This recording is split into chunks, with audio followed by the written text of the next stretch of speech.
Vale, sí. Buenas tardes para todos. Estamos hoy en nuestros sábados de cuidado integral, en estas conferencias, charlas, en las cuales hemos tratado de cubrir todos, de recoger todos esos conocimientos que necesitamos como cuidadores. Hoy en esta semana hemos trabajado en la Red Latinoamericana de Cuidadores el tema de la psicología en el cuidado. Tuvimos un conversatorio bien bonito el jueves, donde tuvimos unos aprendizajes maravillosos.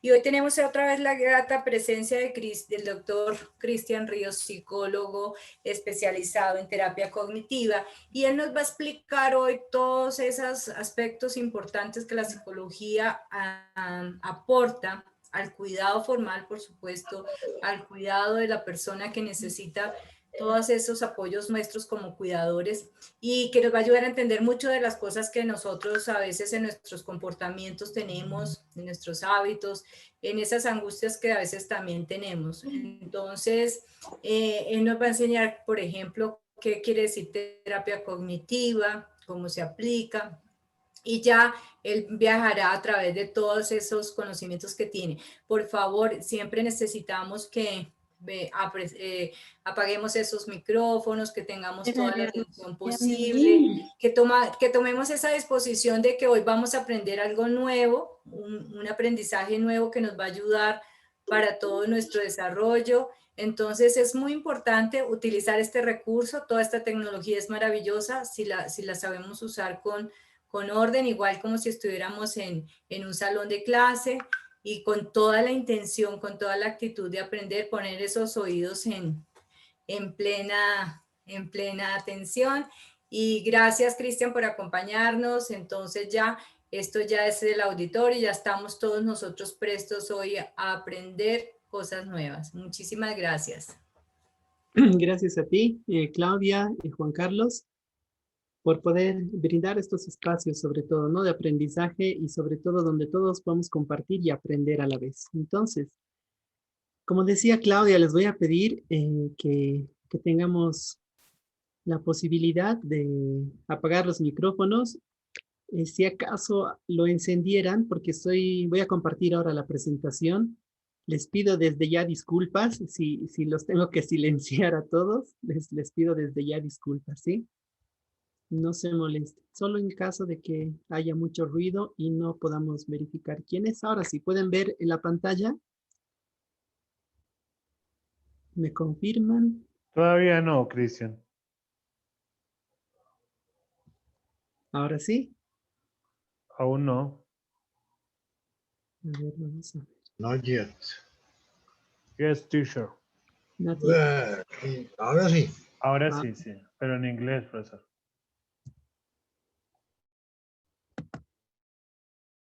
Muy bien. A ver, lo primero que necesitamos es, bueno, vamos a conocer un poquito, va a ser una pincelada acerca de lo que es la psicología en sí. Les decía en un inicio, Claudia, yo soy psicólogo cognitivo-conductual, ¿no? Tengo una especialización en esta área. Y uno de los máximos representantes es justamente Aaron Beck y Albert Ellis, ¿no? Y Aaron Beck... Aaron Beck, a ver, dame un momentito. Pasa que no. Por favor, los micrófonos. Muchas gracias. Ahora sí. Pueden ver toda la pantalla, ¿verdad? Sí, Cristian, ya estamos viendo. Muy bien.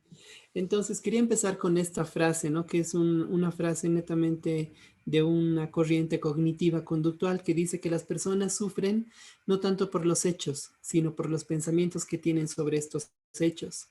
¿Qué nos quiere decir? Que a veces, bueno, en realidad la mayor parte de las ocasiones, cuando nos sucede algún acontecimiento, algún hecho que lo catalogamos, que lo interpretamos como negativo, no es el hecho en sí lo que nos afecta, ¿no? Por ejemplo, imagínense que el día de mañana nos despiden, ¿no? Nos desvinculan, como se dice, ¿no? Del trabajo. No va a ser tanto la pérdida del trabajo lo que nos va a afectar en ese momento, ¿no? Lo que nos va a afectar en realidad va a ser todos aquellos pensamientos que conllevan el trabajo, ¿no? Entonces van a venir pensamientos como que estamos empezando el mes, me han corrido y no voy a tener un sueldo, ¿no? Para mantener a la familia, voy a extrañar al paciente que estoy cuidando, etcétera, etcétera, ¿no? Entonces nos percatamos que no son los hechos en sí, los acontecimientos lo que nos afectan, sino los pensamientos sobre estos hechos. Esto es lo que nos va afectando, ¿no? En 3 niveles, como lo voy a decir enseguida. Vamos a dividir esta pequeña charla, conferencia, como decía Claudia, en 4 partes, ¿no? En la primera parte vamos a hacer una lluvia de ideas, un brainstorming, y conocer las expectativas que ustedes tienen, ¿no? Porque yo vengo con una expectativa y seguramente ustedes tienen otras. Esperemos que se puedan satisfacer ambas, ¿no? Luego vamos a hablar de la psicología como tal y los mitos que existen acerca de la psicología. Si ustedes gustan, también van a poder compartir algunos mitos más sobre no creo en la psicología, parece que es algo así, que es como una magia, que son adivinos y demás, ¿no? En la tercera parte vamos a hablar de los efectos psicológicos que existen en los cuidadores informales y aquí vamos a rescatar la importancia justamente de tomar en cuenta algo que hasta antes de la pandemia era muy lejano, ¿no? Pero con la llegada de la pandemia se ha priorizado con con muchos, muchos motivos, la importancia que tiene en la atención psicológica. Y al final vamos a hablar de les voy a dar unos tips, ¿no? Que nos van a ayudar a poder encontrar este bienestar emocional, ¿no? Y al final les vamos a dar unos minutitos para las preguntas y respuestas. Entonces, quiero preguntarles, ¿qué saben sobre la psicología? ¿Qué opinan sobre la psicología? ¿Será un engaño? ¿Son chácharas? No sé, a ver, ¿quién me puede compartir? A ver, bien, buenas tardes, doctora. Habla con Elis Abogal de Fusagasugá, Cundinamarca. Y le presento a mi hija Laura. Un Soy gusto. cuidadora de Laura. Yo pienso que la psicología es la parte del conocimiento muy importante en el comportamiento humano y para nosotros los cuidadores es mucho más importante porque uno se desgasta mentalmente, se vuelve un quemador quemado, como que pierde el horizonte de las cosas y cuando pasa tantos años con un paciente y con su propio hijo, 26 años, entonces usted como que ya, ay, eso se te vuelve la carga y dice, Dios mío, aquí necesito un apoyo de un psicólogo, porque pues es una persona que te ayuda a canalizar tus emociones, tus pensamientos, y realmente las personas que estudian la conducta humana me parecen muy valiosas. Que hay un mito, como usted lo acaba de decir, es cultural, que la gente todavía se ha ido al psicólogo, si yo no estoy loca, ¿no? Pero la gente no entiende que ir al psicólogo no es estar loco, no es decir, que, o sea, a mí me parece que es cultural cuando las personas dicen estar locos, porque no saben que el psicólogo estudia la conducta humana y que un psicólogo, solo con escucharlo, solo por la parte humana,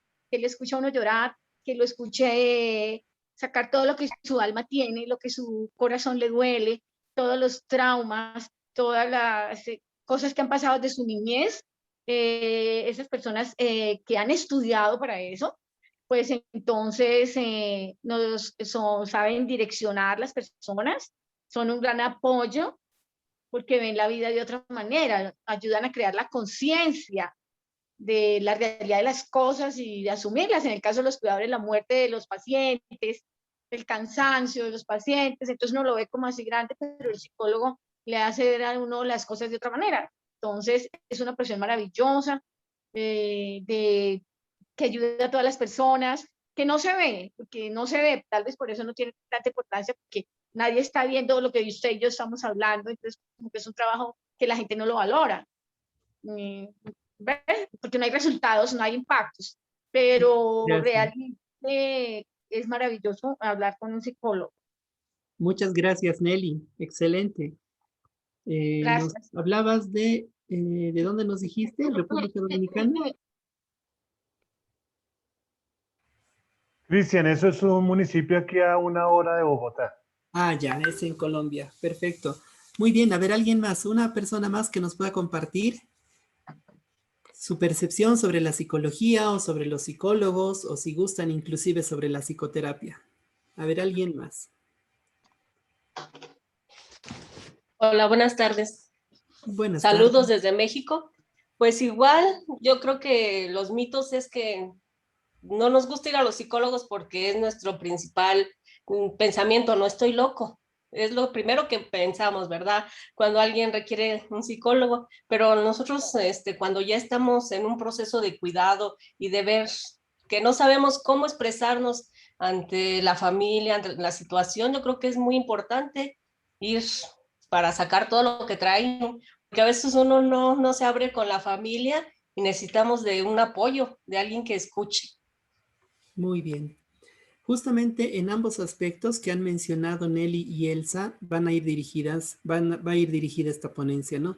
Desde aquellos aspectos psicológicos que nosotros tenemos que trabajar en nosotros, ¿no?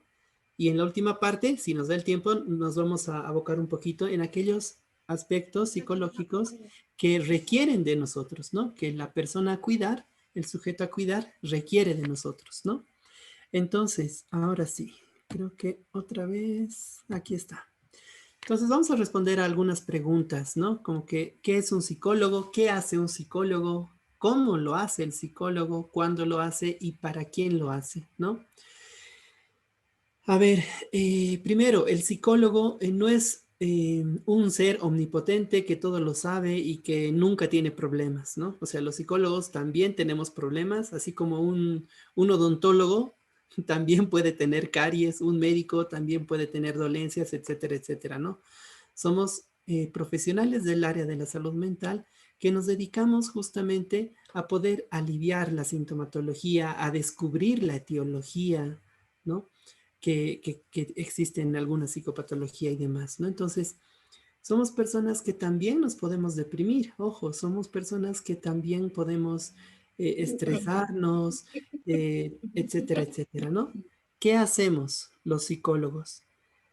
Para responderles qué hacemos los psicólogos, es importante que sepamos que los psicólogos nos titulamos, bueno, estimo que allí en Colombia, en México, Argentina, en Ecuador, todos los países donde ustedes se encuentran, existen especialidades, ¿no? Los psicólogos se titulan, acaban la carrera como los médicos, médicos generales, psicólogos generales. Si yo quiero atender pacientes, tengo que hacer una especialidad, en este caso en psicología clínica. Y así existen un sinfín de ramas, ¿no? Está la psicología educativa, la psicología forense, organizacional, etcétera, etcétera, ¿no? En este caso, si hablamos de una persona que va a atender pacientes con psicopatologías, tiene que ser un psicólogo clínico, ¿no? Dentro de la psicología clínica existen ramas, ¿no? Es como, a ver, les voy a dar el ejemplo que les suelo dar a mis pacientes. Cuando hablamos de un odontólogo, los odontólogos, existen dos tipos de odontólogos, si quieren, ¿no? El odontólogo que dice, a ver, tu muela está con bastante caries y la vamos a extraer. Primer tipo de odontólogo, ¿no? O sea, no ve otra manera. Sí o sí hay que extraer la pieza. Pero luego está el otro odontólogo que dice, no, vamos a hacer un tratamiento de conductos, vamos a realizar esta intervención y tal y tal y tal, y reconstruyen la pieza, ¿no? La salvan la pieza. Lo mismo pasa en psicoterapia, ¿no? Están los psicoanalistas, están los sistémicos, los gestálticos, los cognitivos y demás, ¿no? Desde mi área, lo que trabaja el psicólogo cognitivo conductual, el psicólogo cognitivo comportamental, son los patrones mentales, ¿no? No hipnotizamos a las personas, no, no les leemos la mente tampoco, sino identificamos los patrones que tienen de pensamiento. Y en función a eso, nosotros tenemos las mejores herramientas para saber cómo piensa, así siente, y cómo siente, así actúa, ¿no? Entonces les estoy respondiendo el cómo lo hacemos, ¿no? No leemos la mente, no tenemos una varita mágica para ir y tocarlo al paciente, ¿no? No lo tenemos. La psicología, más adelante se los diré, es una ciencia porque cuenta con herramientas, estrategias, técnicas que están científicamente comprobadas. Es por eso que no es al azar, ¿no? ¿Cuándo lo hace? Un psicólogo interviene cuando el paciente lo requiere, cuando el paciente lo necesita. Un psicólogo no puede hacer intervención a alguien que no lo necesita, ¿no? Si no, la terapia no va a ser eficaz. No es el psicólogo el que va a buscar pacientes, es el paciente el que identifica una necesidad en sí mismo. No sé, hablemos de una baja tolerancia a la frustración, una persona que se irrita mucho, discute, pelea, etcétera, etcétera, ¿no? ¿Y para quién lo hace? Bueno, esta pregunta se repite con la anterior, ¿no? Para aquella persona que se encuentre necesitada de, ¿no? No solamente tiene que ser una psicopatología, ¿no? Que tenga el paciente un trastorno. No tiene que ser así, ¿no? Entonces, ahora sí. Les decía, ¿qué es la psicología? La psicología es una ciencia, ¿no? Que estudia vamos a centrarnos en 3 acápites, porque estos 3 acápites ustedes lo van a manejar como cuidadores con sus pacientes. Entonces, demos doble dirección a todo lo que vamos a decir en esta charla. Porque cuando hablamos de que la psicología es una ciencia que estudia los procesos mentales, los pensamientos, de que la psicología es una ciencia que estudia sensaciones, emociones, sentimientos, también estudian conductas y comportamiento, ¿no? Son los 3 pilares. Antes, en sus orígenes, la psicología nace como no como una ciencia, ¿no? Sino como un tratado, como el estudio del alma, porque psique viene del griego, psicología viene de psique y logos, ¿no? Psique, que significa alma, y logos, estudio. Entonces, en un inicio, la psicología nació como el estudio del alma, aquello que no se podía ver, aquello que no se podía identificar, ¿no? Con el pasar de los años, con William James, John Locke, etcétera, etcétera, y sobre todo con, a ver, denme un momentito, creo que ahí está un colega que me va a ayudar, que es el padre de la psicología como ciencia. José Manuel, ¿quién es? Creo que tú eres mi colega. ¿Recuerdas? Era en Sigmund Freud. No, pero gracias por la ayuda. Sigmund Freud es psicoanalista. Antes de Sigmund Freud había un psicólogo que gracias a él se catalogó a la psicología como ciencia, ¿no? Porque este psicólogo trató de evaluar, de hacer, a ver, ¿cómo identificamos que un área es una ciencia? Cuando determinado experimento se repite, ¿no? En tiempo y en espacio. ¿Qué quiere decir? Es como la medicina. Se dice que es una ciencia porque los síntomas del COVID, en este caso, son los mismos aquí, en Uruguay, en la China, en Australia, etcétera, etcétera, ¿no? La temperatura, si hablamos de, por ejemplo, la temperatura, de la misma manera. La ciencia pasa lo mismo con la psicología. Es una ciencia porque hoy en día, si nosotros aplicamos, por ejemplo, una prueba de depresión, una prueba de inteligencia, esta prueba funciona aquí y en cualquier parte del mundo, ¿no? Ahora, con algunas variaciones, tal vez con algunas adaptaciones, pero la psicología es una ciencia en tanto y en cuanto los resultados se pueden repetir, ¿no? Si evaluamos depresión, por ejemplo, que es uno de los efectos psicológicos más recurrentes en personal de salud, ¿no? En los cuidadores informales es el primero y a nivel mundial también está en segundo lugar, ¿no? En 10 años posiblemente sea la primera psicopatología que afecte a la sociedad, ¿no? Entonces tenemos que centrarnos en estos 3 pilares: pensamientos, emociones y conductas, ¿no? ¿Qué es lo que pasa? Y esto está muy relacionado con lo que son estos mitos, como con relación a estas taras mentales, ¿no? Hace muchísimos años, los pueblos primitivos o sea, no encontraban un motivo, no encontraban un origen, una explicación a las enfermedades, ¿no? Cuando veían a alguien que tenía algunos rasgos catatónicos, digamos, ¿no? Como movimientos repetitivos, las personas no encontraban una respuesta, una explicación a por qué sucedía esto, ¿no? Entonces, lo que decían está poseído por espíritus, seguramente algún espíritu maligno lo ha poseído, etcétera, etcétera, ¿no? Entonces, se relegaban a estas personas, ¿no? Y se las catalogaban como locos, ¿no? ¿Y qué es lo que hacían? Decían, tenemos que descubrir el origen. Entonces, hacían trepanaciones, ¿no? ¿Qué significaba? Que hacían unos huequitos, unos orificios. En otro momento de la historia, no solo hacían cortes en el cráneo, sino que extirpaban algunas partes de los lóbulos cerebrales, ¿no ve? Con la creencia de que alguno de estos puntos del cerebro o en alguno de estos puntos estaba la enfermedad.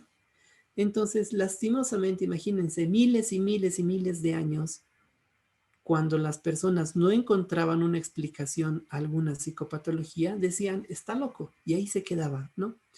Ya en la etapa filosófica pasó algo muy similar, ¿no?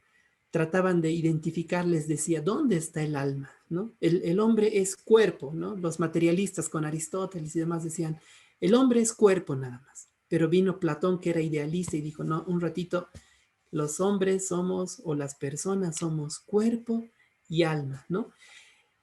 Y fue el puntapié inicial para que la psicología floreciese, ¿no? Para que se desarrollara un poco, para que podamos descubrir que el problema que tenían las personas no se debía a una maldición. No llegamos a otra etapa donde las personas decían, no, Dios lo ha maldecido, ¿no?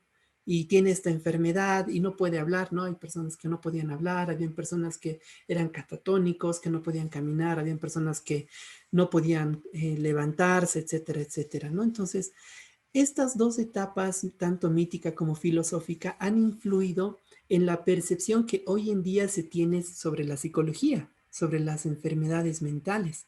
Es por eso que hoy en día, lastimosamente, podemos decir que estos patrones mentales, estas creencias erróneas, siguen afectándonos. Porque alguno de nosotros, si yo les preguntara a toditos y quisiera conocerlos un poco, ustedes me dirían, yo trabajo en un hospital, yo trabajo con una familia, etcétera, etcétera. Y ustedes comentaran a un amigo, yo voy al psicólogo, hago terapia, ¿hace cuánto vas? ¿Hace un mes, 2 meses, medio año? Lo primero que nos van a decir es este primer mito, ¿no? Esta primer creencia errónea de que estamos locos, ¿no? Entonces, lastimosamente no nos percatamos hoy de este cambio de chip, ¿no? De que la psicología ha avanzado tanto, pero tanto que hoy podemos podemos identificar a muy temprana edad cuáles son los talentos que tiene tu hijo, cuáles son las capacidades, las habilidades, las destrezas, ¿no? Hay, por ejemplo, una teoría de la lateralidad de Luria, ¿no? Que nos habla del cerebro dominante y tal. Eso ya puede determinar si tu hijo, si tu sobrino, qué sé yo, tiene desarrollado el lóbulo derecho, ¿no? Que es el creativo, etcétera, etcétera. O tiene desarrollado el lóbulo izquierdo, que es el lógico y demás, ¿no? Entonces, este tipo de características nos ayudan a nosotros a conocernos y a conocer a los demás, ¿no? Entonces, tenemos que descartar justamente este tipo de pensamientos y por eso quiero compartirles, denme un momentito, aquí está, quiero compartirles algunos mitos que están relacionados justamente a la psicología. Cuando nosotros, como cuidadores, o cuando las personas a las que cuidamos van al psicólogo, tenemos que romper estas taras mentales, ¿no? Estas creencias irracionales, estas ideas erróneas que tenemos sobre la psicología, el psicólogo y la psicoterapia, ¿no? La primera de que si vas al psicólogo estás loco, ¿no? Es más, hoy en día el término locura es un término obsoleto, ¿no? Hoy en día no se habla de locura, se habla de trastornos mentales, se habla de de enfermedades psicosomáticas, etcétera, etcétera, ¿no? Entonces, no hay un profesional del área de la salud mental que te va a decir, está loco, ¿no? Entonces, las personas que no tienen conocimiento sobre esto, claro, van a manejar esto, pero tú que estás aprendiendo un poco más y estamos dando un paso más, entonces vamos a eliminar esa palabra de nuestro vocabulario, ¿no? Otro aspecto que se convierte en una creencia, piensas que cuando le dices a alguien, ¿cómo estás? ¿Cómo te llamas? Fulanito, y tú, sutanito. ¿A qué te dedicas? Soy cuidador. Ah, qué bien. ¿Y tú? Soy psicóloga. Listo, ¿no? Y das un paso atrás, ¿no? ¿Cuántas veces hemos visto esto, ¿no? De que si es psicólogo, seguro me está analizando, me va a criticar, me va a mirar cómo me peino, cómo hablo, si gesticulo, si abro los ojos, si fijo la mirada en la persona. Entonces, tenemos un sinfín de prejuicios, ¿no? De prejuicios contra el área de la psicología. Pensamos que si estamos con un psicólogo, ya nos está analizando, ¿no? Y tenemos que poner una pausa en nuestra vida, ¿no? No nos tenemos que mover. ¿Por qué? Porque pensamos que nos están analizando, ¿no? Inés, ¿perdón? No, disculpa, no. Muy bien. Después, otro de los mitos, un amigo es el mejor psicólogo, ¿no? Muchos dicen, ¿para qué voy a ir al psicólogo? Si tengo mi amigo que es mi paño de lágrimas, tengo mi amiga que me escucha todo, ¿no? ¿Qué es lo que pasa cuando pensamos que nuestro amigo es, que nuestro psicólogo es nuestro amigo o que nuestro amigo es nuestro psicólogo? Hay un gran error que cometen o que cometemos muchos amigos cuando tenemos a una persona que está con una tristeza, con un sufrimiento y tal, y uno de los grandes riesgos es aconsejarle, ¿no? Cuando la amiga le dice a la otra amiga, te cuento que me han sido infiel y tal y tal y tal, y la amiga le dice, no, pero sepárate, divorciate, hazle una demanda y tal, y luego resulta que no era infidelidad como tal, y ya termina con el esposo, lo bota, lo pega al esposo y tal. ¿Quién ha sido el responsable? El amigo, ¿no? Entonces, ¿qué es lo que pasa? El amigo pierde la objetividad con el amigo o con la amiga. No sé si me estoy dejando entender. Porque, ¿qué es lo que pasa? Yo me identifico con mi amigo, ¿no? Hay un lazo afectivo muy estrecho entre dos amigos, ¿no? Entonces, ¿qué pasa con esto? Cuando dos personas tienen un vínculo afectivo, una de las dos, en este caso el amigo que aconseja y hace de psicólogo, entre comillas, peca de aconsejar al amigo. ¿Y quién es el responsable de las decisiones? Ya no la persona que ha tomado la decisión, sino el amigo que le ha dicho, haz esto o no hagas esto. Es por eso que los psicólogos no aconsejamos, nunca aconsejamos. Los psicólogos lo que hacemos es brindarle, primero, alternativas de acción. Segundo, ayudarlo en una toma de decisiones y que no sea algo abrupto como una elección, ¿no? Porque las elecciones normalmente son rápidas y no son analizadas, ¿no? En cambio, una toma de decisiones sí. Otro de los mitos, basta con ir a psicoterapia para mejorar, ¿no? Muchos dicen, estoy en la terapia. ¿Y qué tal? Nada. Ya ha pasado un mes, 2 meses y sigo igualito. Pero ¿ya qué vas entonces a psicoterapia, no? Voy a charlar. Otro de los mitos, ¿no? O sea, si vas a terapia, el terapeuta, sesión tras sesión, de seguro, bueno, desde mi área, por ejemplo, te va a brindar actividades concretas, específicas, que tú misma las puedas valorar, evaluar y puedas decir, estoy haciendo esto, está bien. Me he dado cuenta que hago las actividades que me da el psicoterapeuta y voy mejorando, ¿no? ¿Me interrumpe mucho? Con el hecho de ir solamente a psicoterapia, no Ay, mire, qué significa que idiota, vayamos a chiqui. mejorar, ¿no? Otro de los mitos, que el psicólogo te va a juzgar, ¿no? ¿Cómo le vas a decir que le has sido infiel a tu esposa? ¿Cómo le vas a decir que le has pegado a tu esposo? No, no le puedes contar eso. No, es que quiero decirle que ya no puedo con mi hijo y realmente pierdo la paciencia y quiero arrancarle los cabellos, etcétera, etcétera. Y se preguntan, ¿y cómo le voy a decir esto? ¿No? ¿Me va a juzgar? ¿Qué va a decir de mí? ¿No? Espero que nunca les haya pasado, ¿no? Que a veces cuando vas al odontólogo, no sé si allí en sus países sucede, pero aquí en Bolivia es muy, muy común, ¿no? Al menos en la mitad o por lo menos en la mayoría de la gente, que cuando su diente está colgando, recién van al odontólogo, ¿no? No sé si eso pasa en sus países. Igual, cuando tengo dolores, no pasa nada. Tengo que tomar una aspirina, un diclofenac, un paracetamol y eso, como que conocemos todos los medicamentos, ¿no? Pero resulta, a ver, resulta que esta situación, cuando vamos al médico y le decimos, ¿qué ha tomado? He tomado esto. Y nos riñen, ¿no? Nos retan. Entonces, eso en psicología no pasa, ¿no? Porque una de las principales cualidades que tiene el psicólogo desarrollado o muy bien desarrollado es la empatía, justamente, ¿no? No le podemos decir, pero ¿cómo le va a pegar a su hijito? Imagínese que un psicólogo te diga eso, ¿no? Entonces, el psicólogo no está para juzgarte. El psicólogo está para escucharte, el psicólogo está para comprender lo que estás viviendo, ¿no? Otro de los mitos con relación a la psicología consiste en que el tiempo cura todo, ¿no? No, ¿para qué vas a ir al psicólogo? Espera nomás, espera. Y el problema, el conflicto se va agravando, ¿no?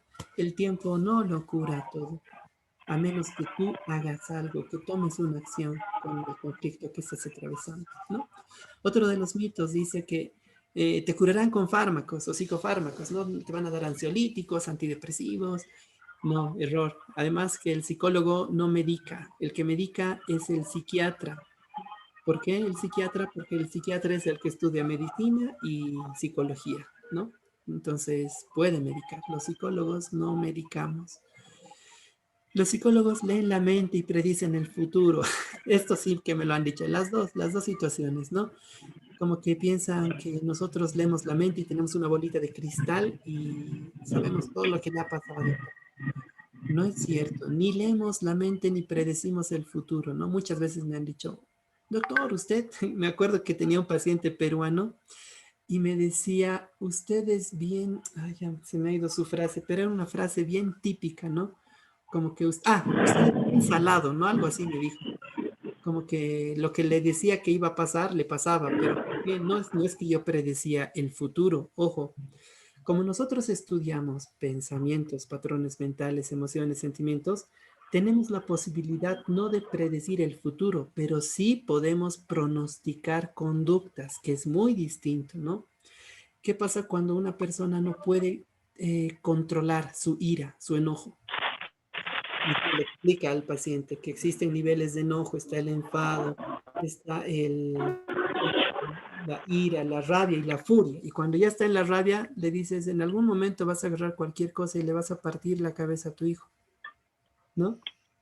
Entonces lo analiza, pero cuando no lo analiza, va y le parte la cabeza y claro, te dice, doctor, usted lee el futuro, ¿no? Pero no es que leemos el futuro ni lo predecimos, pronosticamos conductas en función a lo que hemos estudiado justamente, ¿no? Solo con contar tus problemas se resuelven de la misma manera, ¿no? Otro mito, otra creencia falsa. El hecho de que canalices tus emociones, el hecho de que tú hagas catarsis en terapia, no significa que por arte de magia tus problemas van a desaparecer, ¿no? Estás sacando todos los problemas, preocupaciones y demás que tienes. El siguiente paso será identificar los motivos, qué lo ha originado. El siguiente paso será qué puedo hacer con esto que estoy viviendo y demás, ¿no? Y es una serie de pasos que hace la terapia. Perdón, Cristian, discúlpame. Por favor, cierra los micrófonos. Creo que Rebeca. Por favor, cierras el micrófono que estás interrumpiendo la charla del doctor Cristian, por favor. Ahora sí, creo que ya está. Y una de las últimas consiste en que si vas al psicólogo eres débil, eres incapaz, ¿no? Como que, bueno, no sé si utilizan el término en sus países, pero aquí es como que si vas al psicólogo eres un marica, ¿no? Eres un maricón, ¿cómo vas a ir? ¿Acaso no eres hombre? ¿Acaso no eres macho? ¿No? Entonces, existen un sinfín de creencias. He mencionado aquí 10, si no me equivoco, pero existen muchísimas, muchísimas más que evitan que nosotros podamos alcanzar un bienestar emocional, ¿no? Si nosotros tomamos en cuenta o descartamos, desechamos todos esos mitos, vamos a poder dar un paso adelante, ¿no? A generar un sinfín de estrategias de afrontamiento, ¿no? Entonces, a ver, ahora sí.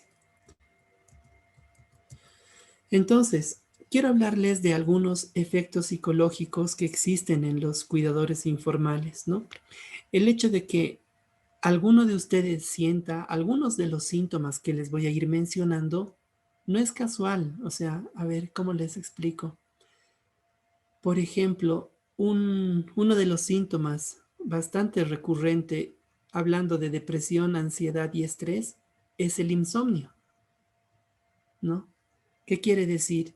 O sea, no pienses que es algo usual, algo común, que tú no puedas dormir todas las noches, ¿no? A veces decimos, no puedo dormir, ¿no? Y te acostumbras, haces de un hábito negativo un hábito común, o entre comillas, no utilizamos en psicología tanto este término, pero para que me entiendan ustedes lo voy a hacer. Piensas que no dormir, no poder conciliar sueño es algo normal, ¿no? Y no es normal. Es por eso que tenemos que identificar algunos síntomas que estamos padeciendo, que podamos identificar no solo síntomas, sino algunas patologías que estamos viviendo, ¿no? Como la depresión, les decía en un inicio, el estrés, la sobrecarga laboral, la ansiedad. Hemos hablado en alguna charla del burnout, ¿no? Del síndrome del cuidador quemado, de estos sentimientos de culpa con los que uno vive por atender a otra persona muchas veces, salvo en el caso no sé si era Nelly, que está con su hijita, pero hay otros de nosotros que estamos atendiendo a otra persona, ¿no? ¿Por qué? Porque tal vez sí nos están pagando y tal, pero a veces generamos estos sentimientos de culpa porque decimos, estoy atendiendo a otra persona y en mi casa la estoy descuidando a mi esposo, a mi hija, etcétera, etcétera, ¿no? Existe también como efectos psicológicos la baja autoestima, las relaciones interpersonales también se ven afectadas, no solo en el trabajo, sino con nuestras familias, con nuestros amigos y demás, ¿no? Les voy a hablar de algunos síntomas que están relacionados con la mayor parte de estos efectos psicológicos que produce nuestro trabajo, ¿no? Les decía desde ya el insomnio, ¿no? Hay personas que no pueden dormir, ¿no? Y todo lo que les voy a mencionar no lo perciban como algo normal. Les repito, no es normal que una persona no pueda dormir, ¿no? Que esté dando vueltas, o sea, no sé, pues se acuestan a las 9, 10 de la noche y están dando vueltas y vueltas y vueltas en la cama, ¿no? Y como no pueden dormir, ya es medianoche y empiezan, ¿no? Con el celular. No pueden dormir, ya es la 1 de la mañana y encienden la tele, ¿no? Y vamos adquiriendo hábitos negativos, les decía, en tanto y en cuanto pensamos que es normal no poder dormir, porque resulta que uno de tus compañeros, que es cuidador, tal vez como tú, te dice, ¿qué tal? No puedo dormir. Yo tampoco. Ah, entonces es normal, pues, porque fulanito, sutanito y merenganito no pueden dormir, entonces es normal, ¿no? Y hoy en día estamos cometiendo uno de los grandes errores porque todos le estamos echando la culpa, o de todo le estamos echando la culpa al COVID, ¿no? Al coronavirus, a la pandemia. Y no es cierto, ¿no? O no es del todo cierto. Porque existen, por ejemplo, otros síntomas relacionados a la depresión, a la ansiedad, les decía. Hay uno que se llama, su nombre clínico es anedonia, ¿no? Que es la falta de placer, es decir, es la pérdida de placer en las actividades que realizamos, ¿no? A ver, denme un momentito, vamos a ver si puedo activar esto. Ahora sí. Les decía, la anedonia consiste en no disfrutar las actividades, ¿no? ¿Qué es la anedonia? Cuando yo tengo que cocinar, como solía hacerlo, y no disfruto, ¿no? Estoy haciendo aburrido, cocinando aburrido, estudiando aburrido, trabajando aburrido, ¿no? Le doy de comer a una persona que estoy cuidando aburrido, como que ya no le hallo ganas a las actividades que estoy realizando. Otro de los síntomas se llama, por ejemplo, abulia, que es la pérdida de objetivos, ¿no? Es como que no tienes ganas de, como que tu vida ya no tiene sentido, ¿no? ¿Qué es lo que sucede? Existen un sinfín de síntomas, existen un sinfín de trastornos ligados mayormente a la afectividad, como la ansiedad, como la depresión, como les decía, y es importante que podamos identificar y acudir, ¿no? Acudir a un psicólogo. O sea, no es normal que no puedas dormir, no es normal que, por ejemplo, tus hábitos alimenticios estén súper desordenados, ¿no? Que hayan etapas donde empiezas a comer, ¿no te has dado cuenta? Hay veces, hay algunas etapas donde comemos atracones, ¿no? Se llaman estas conductas, eh, enseguida les voy a decir, pero son conductas recurrentes, ¿no? Repetitivas. Cuando una persona come por demás, ¿no? Pero también cuando una persona evita ingerir alimentos, ¿no? Entonces, no pensemos que es normal tampoco esto. Tenemos que identificar. Si tú hay alguna situación que tienes, alguna preocupación que tienes y tal, si conoces a alguien que te pueda ayudar, hazlo. Por ejemplo, a mí, a todos los que están aquí, me encantaría hacerles una prueba de depresión. No porque estén deprimidos, ojo, no porque estén deprimidos, sino porque te conozcas un poco y sepas cuál de las áreas en tu vida se ve afectada. Si hablamos, por ejemplo, del síndrome del quemador, del cuidador quemado, de la misma manera, ¿no? Hay una prueba específica, entonces esto también refuerza que la psicología es una ciencia y no importa si eres de México, de Argentina, Chile, te podemos aplicar la misma prueba, ¿no? Existen un sinfín de escalas, inventarios y demás que permiten saber cuál de las áreas de tu vida está siendo afectada por el trabajo que estás desenvolviendo ahora. Entonces, a veces pensamos que solamente es el área física, ¿no? Lo que hoy en día, lo que hoy se ve afectado en nosotros. Pero en la siguiente diapositiva se van a dar cuenta que muchos de nosotros, les decía, pensamos que solo afecta el físico, ¿no? Pero como vamos a ver en esta diapositiva, existen 4 áreas, ¿no? Primero el cuerpo, que es el área fisiológica, ¿no? Por ejemplo, vamos a hablar de una persona que reniega mucho, ¿no? Que tiene, si quieren, un trastorno antisocial, ¿no? Que siempre está gritando, insultando, peleando, discutiendo y provocando a los demás, ¿no? Entonces, esta persona va a sentir algunos síntomas a nivel fisiológico. Como vemos ahí, dice, nuestro ritmo cardíaco se va a acelerar, vamos a sentir una opresión en el pecho, vamos a sentirnos acalorados, enrojecidos y tal. Eso es lo que vamos a ver, ¿no? Son los signos. Y los síntomas van a delatarse en 3 aspectos, que son los que les he mencionado, el conductual, el emocional y el cognitivo. En el área conductual vamos a ver que esta persona va a apretar los puños, ¿no? Va a pasear, va a caminar nervioso de un lugar a otro, va a alzar la voz, va a mirar fijamente a alguien o persistentemente o como provocando, etcétera, etcétera, ¿no? Esto lo vamos a ver en sus conductas. Emocionalmente también se va a ver afectado. Por ejemplo, puede que sienta miedo, ¿no? Porque ha provocado a alguien y resulta que la otra persona es más alta, más fornida, etcétera, etcétera. Entonces puedes que genere estas emociones de miedo, injuria, insultos, les decía, provocaciones, celos, culpabilidad y demás, ¿no? Y finalmente, sus patrones mentales, sus pensamientos, va a delatar un lenguaje interno hostil, ¿no? Entonces va a decir, quizás va a decir, a este ya no le voy a decir nada porque es más grande, por ahí me golpea, pero por dentro va a decir, y va a empezar ¿no? Con ajos y pimientas. Y va a tener unas imágenes de agresión, como que, y si lo ataco, y si hago esto y tal, estos deseos de venganza, porque mi paciente no me trata bien, se aprovecha de mí, quiere que le haga todo, solo estas 10 eran mis funciones y paciente me pide 20, etcétera, etcétera, ¿no? Entonces, nos damos cuenta que el aspecto psicológico es realmente ineludible, o sea, no podemos dejar de lado cómo nos sentimos o cómo nos hace sentir alguien, ¿no? Es por eso que tenemos que dar el siguiente paso, ¿no? Les decía en un inicio que la psicología, especialmente desde la psicología cognitiva conductual, se manejan 3 pilares: pensamientos, sentimientos y conductas o acciones, ¿no?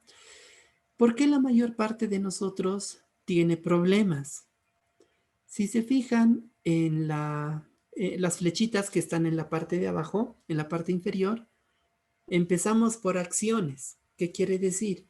Nuestro paciente nos dice, no quiero tomar, te he dicho que no quiero la pastilla, no quiero comer, ya he comido, ¿no? Y se rehúsa a hacer algo. Si nosotros actuamos, que es lo que normalmente hacemos, cuando actuamos directamente, caemos en el error de que somos personas impulsivas. Quien primero actúa es una persona impulsiva. ¿Por qué? Porque primero va a actuar, luego va a sentir, va a decir, ay, no he exagerado, lo he lastimado al obligarlo a tomar la pastilla, al obligarlo a comer, etcétera, etcétera. Y después de actuar, viene el sentimiento de culpa. Después del sentimiento de culpa, viene el remordimiento, ¿no? Y empezamos a lamentarnos, decir, era que no haga esto, era que le tenga un poquito más de paciencia y tal. ¿Qué quiere decir? Que la mayor parte de las personas tenemos conflictos porque primero justamente actuamos. Ese es uno de los grandes problemas que tenemos los seres humanos, que son impulsivos, ¿no? Entonces, primero actúan, luego sienten y luego piensan. ¿Qué les quiero proponer yo? Es mejor darnos un espacio, ¿no? Hay una técnica que se llama time out, ¿no? Tiempo fuera. ¿Se acuerdan cuando jugaban fútbol, vóley y básquet y pedían minuto? Lo mismo, ¿no? Tenemos que darnos un espacio para poder controlar nuestras emociones en ese momento, ¿no? Darte unos segundos, unos minutos. ¿Para qué? Para que medites y reflexiones, porque en ese momento puedes decir, uy, no, el año pasado me han corrido porque me han pescado obligándole a comer a mi paciente, ¿no? O me han pescado obligándolo a hacer esto a mi paciente, ¿no? Entonces, estas experiencias nos tienen que ayudar justamente a tomar otros rumbos, a ver otro tipo de alternativas frente a las mismas situaciones. Porque, ojo, hay situaciones que no van a poder cambiar. En nuestras vidas hay situaciones que nosotros mismos no vamos a poder cambiar. Lo que sí puedes cambiar es tu actitud frente a estas situaciones, ¿no? Ahí está la clave. Entonces, en esta última parte, disculpen, voy a leer los mensajitos. Dice, somos humanos. A ver, voy a cortar estito un momentito. Ahora sí. Dice, somos humanos, es normal que se presente la depresión, dice Claudia. Correcto, es normal que nos deprimamos, eso es cierto. Yo el año pasado de ansiedad y conductas emocionales a consecuencia del trabajo. Así es. Como dice Claudia, es normal deprimirse. Ojo, porque nos deprimamos tampoco estamos locos, ¿de acuerdo? Todos nos deprimimos. O sea, cuando pierde mi equipo, me pongo triste. A veces hasta me enojo, ¿no? Pierde, no sé, pues la Juve, ¿no? Y me enojo, me pongo triste, es cierto. Pero la clave no es lo que en ese momento sientes, sino cómo manejas esas emociones. Ojo, una cosa es que yo me enoje solito, ¿no? Y diga, ay, cómo ha perdido mi equipo. Pero otra cosa es que ese enojo yo lo descargue con alguien. En este caso, la persona que estoy cuidando. En otro caso, mi esposa, mis hijos, mis papás. Ahí está el riesgo. Es normal enojarse, es normal deprimirse, estar estresado, sí, es normal. El anterior mes, Juan Carlos y Claudia lo saben, he estado yo, por ejemplo, súper estresado, ¿no? Sin tiempo, durmiendo poco, pero en la medida de mis posibilidades he tratado de controlarlo, he tratado de manejarlo, porque si no me hubiera enfermado, ¿no? Ahí está la clave justamente, ¿no? Y Ani decía justamente que el año pasado sí, estaba con ansiedad y tal. No pasa nada. En algún momento nos tenemos que estresar también, ¿no? Pero la idea es que esto no llegue a un punto de inflexión donde realmente nos afecte mucho más, ¿no? Continuamos. Entonces, los que han estado esta semana en el conversatorio van a recordar que hablamos con Claudia justamente del autoconocimiento. Estas capacidades que les voy a mencionar ahora te van a ayudar en tu vida, primero en tu vida personal, y si lo puedes cumplir en tu vida personal, te aseguro que todas estas capacidades que te voy a transmitir ahora te van a ayudar también en tu vida laboral, en tu vida social, en tu vida familiar, académica, espiritual, etcétera, etcétera, ¿no? ¿Qué es el autoconocimiento? La capacidad de reconocerte a ti mismo, tal y como eres, ¿no? Muchas veces solamente conocemos nuestras virtudes, ¿no?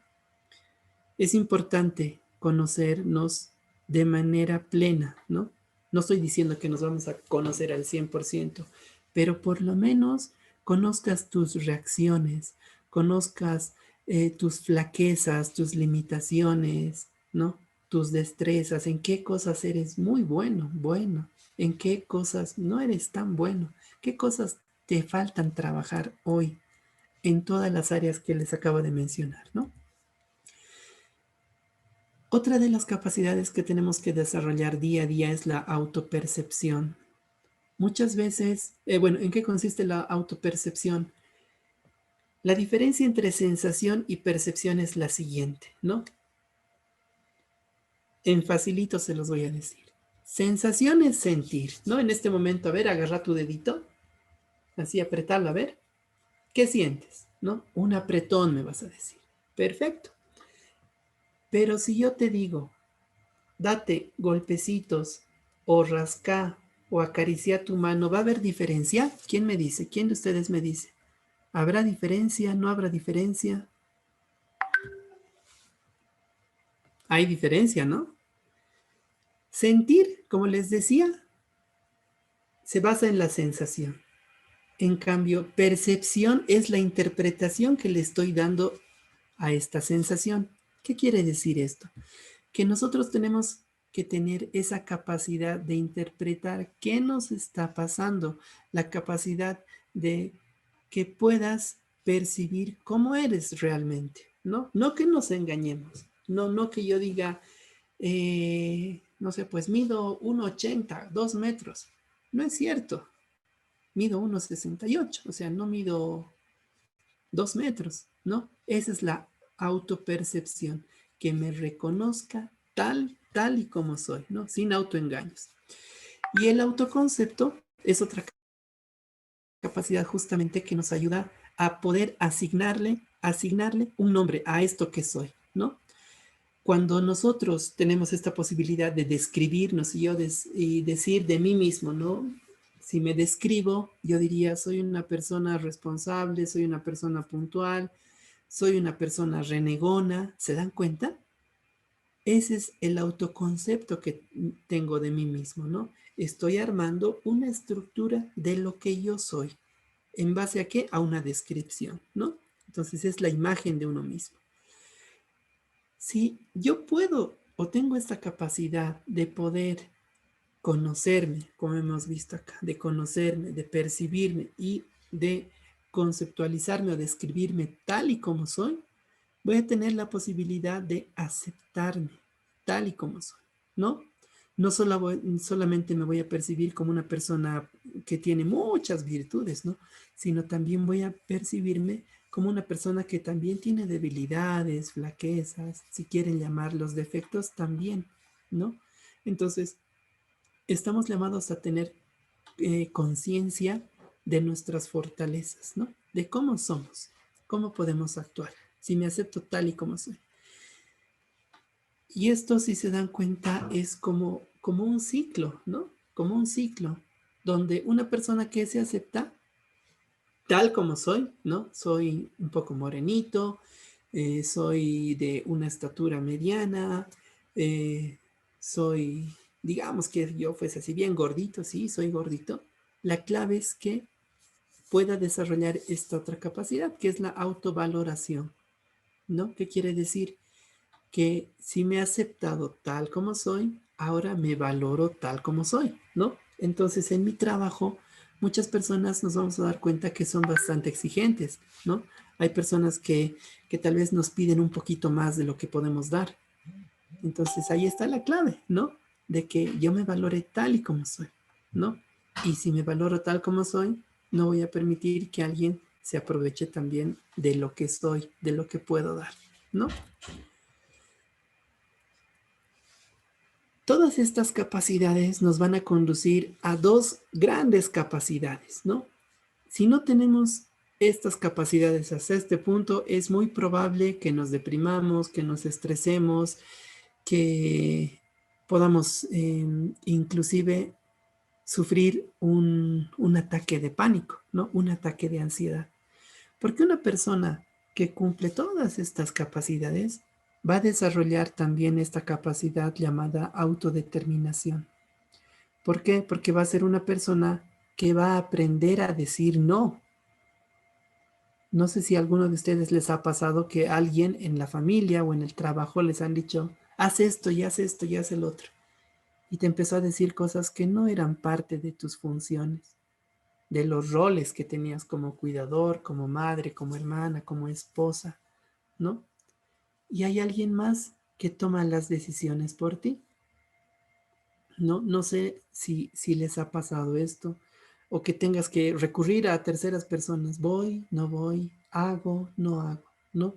Sino que tú puedas tomar decisiones por ti mismo, ¿no? Sin tener que consultar siempre a una tercera persona.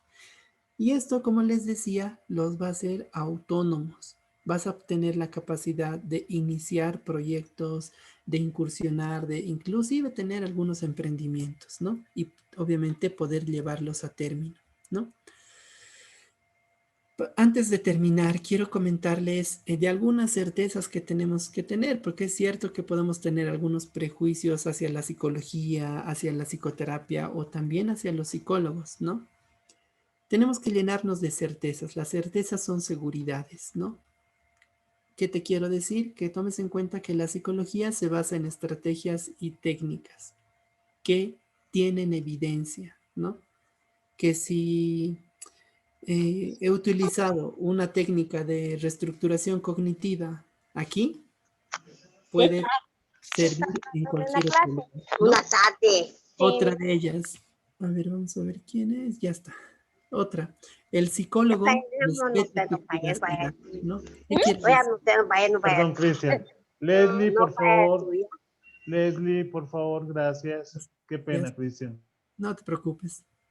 Entonces les decía, el psicólogo respeta tu privacidad, ¿no? Y confianza. ¿Qué quiere decir? Que lo que tú le cuentes al psicólogo, cuando vayas al psicólogo, él no va a estar contando lo que te está pasando, tus tristezas, tus preocupaciones, tus enfados, ¿no? Sino que va a resguardar esto que muchos llaman sigilo, ¿no? Y es lo mismo que tú tienes que hacer. Ah, y esto sí les iba a recomendar. Y espero que no te pase, porque yo te percibo a ti, cuidador, como personal de salud. Yo te percibo así. Y no cometas el error de contar, ¿no? De contar las cosas que le pasan a la persona que estás cuidando, a tu familia, ¿no? Ay, que el viejito me ha hecho esto y que no quiere comer y que no quiere tal. Porque estás llevando un desgaste del trabajo a tu hogar. Entonces, son algunos aspectos que también tenemos que mantener en la vida privada de esa familia, ¿no? Espero que no llegues un día y les digas, ay, te cuento que estos son unos cochinos, no limpian su casa y tal, pero vos no limpiarás, ¿no? Y luego tu carita, pones tu carita de, ¿no? Tienes que mantener también en reserva la privacidad de la familia, la privacidad del usuario, del cliente, de la persona que estás cuidando, ¿no? Esto es clave. Esto hacemos los psicólogos. Los psicólogos no tomamos decisiones por ti, te decía, ¿no? A veces el amigo te dice, haz esto, pero ¿por qué no vas? Y le haces un juicio, le sacas $1 millón de pensiones. y luego resulta que te da el mínimo, ¿no? Y él quería darte el doble del mínimo, pero como has ido y le has hecho caso a tu amiguito o a tu amiguita no se va a hacer cargo, lastimosamente, ¿no? La psicoterapia es un tratamiento eficaz y eficiente, les decía. O sea, cuando uno va a psicoterapia, el psicoterapeuta utiliza las mejores herramientas para poderte ayudar. Tenlo por seguro, ¿no? Y finalmente, que el psicoterapeuta no te hace dependiente, ¿no? O sea, no es que si vas al psicólogo, toda tu vida vas a ir al psicólogo, no es así, ¿no? En ti está la posibilidad de que tomes mejores decisiones, en ti está la capacidad de que puedas analizar, evaluar tu conducta, tu comportamiento, ¿no? Cuando vienen a mi consulta, por ejemplo, tanto de manera presencial como de manera online, mis pacientes se dan cuenta de la mejoría, ¿no? Dicen, uy, no, doctor, más bien vine donde usted porque este año justo me pasó, ¿no? Que uno de mis pacientes fue a una psicóloga y la psicóloga le vendía libros, ¿no? Ah, tú tienes depresión, comprate este libro, tú tienes esto, te vendo este otro de ansiedad, de bulimia, de distimia y no sé qué, ¿no? Y otro de los psicólogos, me acuerdo que igual me contó, era una paciente de Argentina, ¿no? Que me decía, mi psicólogo aquí lo único que hacía era venderme audios, videos y demás, ¿no? Y los descargaba del YouTube y se los quemaba en CD. Eso no pasa en psicoterapia, ¿no? Por eso les digo siempre que cuando ustedes vayan o hagan psicoterapia, pregúntenle de qué corriente es este psicoterapeuta. Si no te dice soy cognitivo, soy sistémico y tal, es psicólogo general y el psicólogo general es como el médico general. Si tú estás mal del corazón, no vas a ir donde un médico general, ¿verdad? Vas a ir al cardiólogo. Si tú tienes un problema de próstata, vas a ir al urólogo y así, ¿no es cierto? Si tu niño está mal, no lo vas a llevar a un psicólogo, a un médico general, lo vas a llevar donde un pediatra. Lo mismo pasa en psicología, ¿no? Y bueno, creo que hasta aquí llegamos. Quiero que tomen en cuenta esta frase que dice que el dolor es evitable, podemos evitar el dolor, pero el sufrimiento es opcional, ¿no? El dolor es inevitable. A veces tenemos que atravesar algunas situaciones dolorosas, pero el sufrimiento, que es de largo alcance, en duración y en la afectación, es opcional. Tú decides si quieres ayudar a alguien, si realmente quieres ayudarte a ti. Es como les decía el día jueves en el conversatorio, ¿no? Si tú como cuidador emocionalmente, psicológicamente, no te encuentras bien, esto va a repercutir en el cuidado de tu paciente. Porque, ojo, está el riesgo de que tú le transmitas tu manera de ser, como también está el riesgo que el paciente... Ahí está, ya está silenciado. Como también existe el riesgo de que tu paciente te contagie a ti, ¿no? Por eso es importante que tomemos en cuenta estos aspectos que están ligados a la psicología. Muchísimas gracias, espero que haya sido productiva esta ponencia. Voy a leer algunas preguntas o algunas opiniones que han puesto. Déjenme apagar un ratito la cámara. Ahora sí. A ver. Ahora sí. Entonces alguien dijo, buenas noches, entonces no hablar las cosas de mi trabajo, aunque sean que me causan alegría, dice. Porque los problemas de familia jamás cuento, pero las alegrías sí. Yo sugiero que seas prudente con lo, a ver cómo te llamas, Mariana, que seas prudente con lo que cuentas, ¿no? Porque al final te van a preguntar, te van a decir, ¿y cómo está? ¿Y cómo está? ¿Y cómo está? Entonces vas a terminar diciendo también las negativas, ¿no? Entonces yo lo dejo a tu criterio, pero usualmente la prudencia es la clave. O sea, no te estoy diciendo, no, nunca cuentes y no hay que contar nada. Estás en la libertad de hacerlo, pero sí que seas muy prudente, porque así como cuentas alegrías, en algún momento vas a contar preocupaciones y vas a terminar comunicando rabietas, ¿no? Pero si no te pasa, no pasa nada, adelante.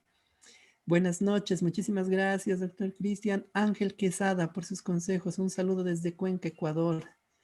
Gracias a ti, Ángel. A ver, Ismenia, gracias por compartir sus conocimientos. Claudia, muchas gracias por la intervención. Y Gloria, saludos a Guatemala, Ecuador y ya estamos. No sé si alguien tiene alguna pregunta, alguna duda, algo que no haya quedado claro, algo que yo me haya saltado y díganme, reclámenme, lo que ustedes gusten. Lo que ustedes gusten. A ver, los escucho con confianza. No me ha quedado claro esto. ¿Qué hago en esta situación? Háganlo. Si no, voy a tener que mencionar sus nombres. No, pues solo agradecerle, fue un tema muy interesante.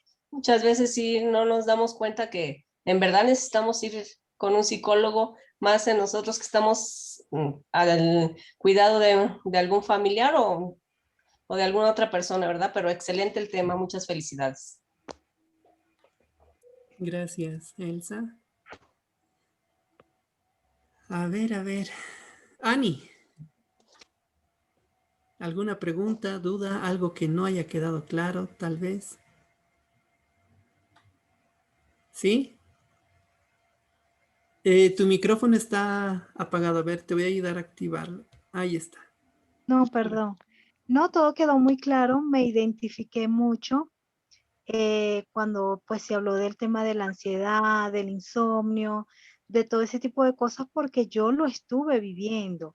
Y esas fue las razones por las cuales tuve que renunciar al trabajo, porque no se llegó, perdón, no se llegó a un acuerdo con la familia. La carga laboral era muy larga y prácticamente estaba sola. Los hijos iban a hacerle visita al abuelito prácticamente. Entonces tuve como una semana sin poder dormir, andaba comiendo como una loca, entonces sí, tuve que pues tomar cartas en el asunto, porque pues la salud es primero. Si no estás bien, no puedes cuidar bien. Tal cual, tal cual. Creo que en este sentido sí, y espero no equivocarme, pero si me equivoco, corríjanme. Creo que sí existe una relación de dependencia, ¿no? Respecto al cuidador. O sea, el cuidador tiene que estar bien. O sea, tiene Claro, que alcanzar un bienestar totalmente, físico, socioemocional. O sea, totalmente. tiene que, porque si nosotros como cuidadores no nos encontramos bien, nos vamos a encontrar inclusive hasta limitados, ¿no? En nuestro Sí, trabajo, en nuestro desempeño laboral. Y ahí sí, estaba muy cansada. Ya estaba, aparte del cansancio, ya mi conducta no era pues la mejor conducta de estar tranquila. A veces andaba de mal genio, imagínense. sí. No se puede. La irritabilidad justamente es un síntoma tanto de la depresión como de la ansiedad, ¿no? En la mayor parte de la sintomatología de los síntomas tanto de depresión como de ansiedad, en 6 de 10 criterios son iguales, ¿no? A ver, uno puede decir, estoy deprimido, pero no está deprimido, en realidad está ansioso, ¿no? Sí, Entonces nos sí, puede pasar esto, ¿no? Entonces sí. siéntanse en la confianza de poder ayudarlos, ¿no? Tenemos justamente a Juan Carlos y Claudia que están Mm. encabezando toda esta locura del cuidado. Y sí, estamos para ayudarlos, para servirlos y bueno, pues no sé si tienen alguna otra duda más. Ahí está, a ver. Gracias, doctor. Aquí, Tiani. Alguien más, a ver. Bueno, mientras alguien más se anima, quiero darles algunos datos que sí son muy importantes. Es usual, ojo, no los estoy desahuciando, ¿sí? Pero es usual que un cuidador informal en algún momento de su desempeño laboral sienta estos síntomas, ¿no? Es usual, porque he leído varios estudios con relación a cuidadores informales que trabajan un promedio de 9 o 10 horas. Imagínense, 9 a 10 horas al día. O sea, y no estamos hablando de lunes a jueves, de lunes a viernes, ¿no? En muchos casos se ha visto que trabajan de lunes a sábado o de lunes a lunes, ¿no? Y a este ritmo, o sea, es pues esperable que yo, si estoy saliendo de mi casa a las 6:30 de la mañana, llego a las 7 al trabajo y me estoy saliendo a las 7, por eso, eso de 9 a 10 horas es un promedio. Hay personas que trabajan 12 horas, 13 horas, salen o entran a las 7 al trabajo y salen a las 8, a las 9 de la noche. Entonces uno se pregunta, ¿y en qué momento atiende a los hijos? ¿En qué momento hace esto y el otro y el otro? Entonces, claro, llegamos molidos del trabajo, ¿no? Llegamos molidos y decimos, ay, no, hay que limpiar, hay que cocinar para mañana, hay que lavar, quién plancha, quién esto. Y nos pasa mucho más porque la mayor parte de los cuidadores, y esto sí podría dar pie a un estudio, a una investigación, pero entre 8 a 9 de cada 10 cuidadores son mujeres, ¿no? Por eso les digo, he leído muchos estudios, por lo menos me he debido leer unos 7, 8 estudios, pero así, investigaciones que denotan cómo se siente el cuidador, cuánto tiempo trabaja, cuánto tiempo aguanta, ¿no? Ahorita yo podría hacer un sondeo y decirle, a ver, Mayra, José, Mariana, María, Soledad, etcétera, etcétera, ¿cuánto tiempo trabajan? 1 año, 2 máximo, porque a veces no aguantamos en el mismo trabajo y buscamos otro lugar con otros horarios, etcétera, etcétera, ¿no? Por eso les digo, es esperable que sintamos muchos de estos síntomas. Por eso tenemos que desarrollar esta capacidad que se llama autodeterminación, les decía, ¿no? El saber decir no, el poner límites, ¿no? Esa posibilidad de decir, sabe, sí, me encanta mi trabajo, la paso muy bien y tal, pero pasa que mis obligaciones estaban restrictas a hasta aquí, ¿no? A mí nadie me dijo que tenía que hacer esto, pero esto con la mejor empatía, ¿no? Con la mejor asertividad posible, ¿no? Tampoco es generar un motivo para que me echen y tal, ¿no? Sino también que la persona que me ha contratado genere empatía conmigo, ¿no? Que se dé cuenta de que si me está teniendo hasta las 8 o 9 de la noche, no voy a dormir bien. Y eso va a reducir mi capacidad de intervención, de cuidado al paciente, ¿no? Que es lo que decía justamente Ani, ¿no? Entonces, creo que tenemos que desarrollar esta capacidad porque ya hay un paciente, una persona a cuidar que está en indefensión, ¿no es cierto? Y yo, que también estoy en indefensión porque no sé decir no y se aprovechan de mí. Entonces, claro, es la relación complementaria ideal. Entonces también tenemos que cuidarnos nosotros, ¿no? Este aspecto emocional es clave. Tus pensamientos son los que te torturan, te decía en un inicio, no los acontecimientos, son los pensamientos, porque tú dices, con esto que ha pasado, con este hecho, he perdido esto, ya no voy a tener esto, ya no voy a poder hacer esto. Entonces, los pensamientos afectan nuestras emociones. Por eso tenemos que aprender a controlarlos, ¿no? Y ahora sí, creo que sí. A ver, Ángel nos dijo, un abrazo a todos, una linda noche. Dice, no, me retiro por motivos personales. No te preocupes, muchas gracias más bien, Ángel, y gracias a todos. Un fuerte abrazo y hasta una siguiente oportunidad. Cristian, muchísimas gracias. Como siempre, excelente tu exposición. Datos que a todos nos sirven. Agradecerles a todos la compañía. Dentro de 8 días nos veremos aquí, donde trabajaremos con la doctora Sonia Quesada las patologías más comunes de los adultos mayores. Por mí solo agradecerte, Cristian, a todos los que nos acompañaron, a los directores como Gloria, Claudia, Leslie, que está haciendo bulla, José Manuel, que también estaba ahí desde Puebla, México, y Claudia, entonces, por favor, despides y muchísimas gracias. Muchísimas gracias a todos, qué buen tema, estamos aprendiendo. Fíjese, si la psicología tiene todavía que aclarar sobre sus mitos, imagínense lo del cuidado informal, cómo estamos. Estamos a expensas, estamos todavía aprendiendo nosotros a poner límites, entonces muy juiciosos, conociéndonos para poder establecer esos límites. Creo que es la lección de hoy, porque conociéndonos vamos a lograrlo. Muchísimas gracias. Nos esperamos entonces en todas nuestras actividades de aprendizaje, acompañándolos para saber que de alguna manera estamos ayudando a descargar todas estas problemáticas que tenemos como cuidadores y las cosas maravillosas también que tenemos que compartir. Muy amables, hasta luego. Muchas gracias, que estén bien, hasta luego.